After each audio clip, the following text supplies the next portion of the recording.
Posible raw umabot dito sa Metro Manila ang oil spill mula sa lumubog na barko sa Limay, Bataan. Ang tumagas na langis naman mula sa lumubog na barko sa Mariveles, kontrolado na raw. Nasa frontline ng balitang yan, Simon Gualvez.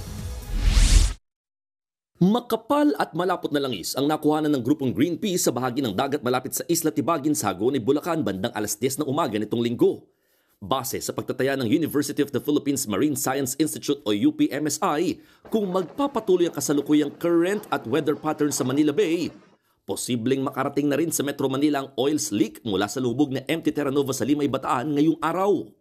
Bago sa NCR, naglabas na rin ng oil spill alert si Cavite Governor John Vic Remulla. Maapektuhan doon itong coastal barangays ng Ternate, Maragondon, Naik at ibang bahagi ng Tanza. Katunayan, naramdaman na raw ng bahagyang oil spill kahapon. Ayon naman sa Philippine Coast Guard, ginagawa na nilang lahat para hindi na kumalat ang langis sa ibang lugar. Gayunman, mas maliit na rin daw ang naobserbahan nilang lawak ng oil spill.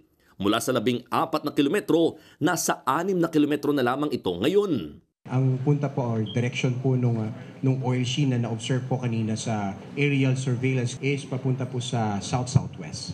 So papuntang Batangas to Cavite area. Sa ngayon, naisara na ang 14 sa 24 na valves ng tanker.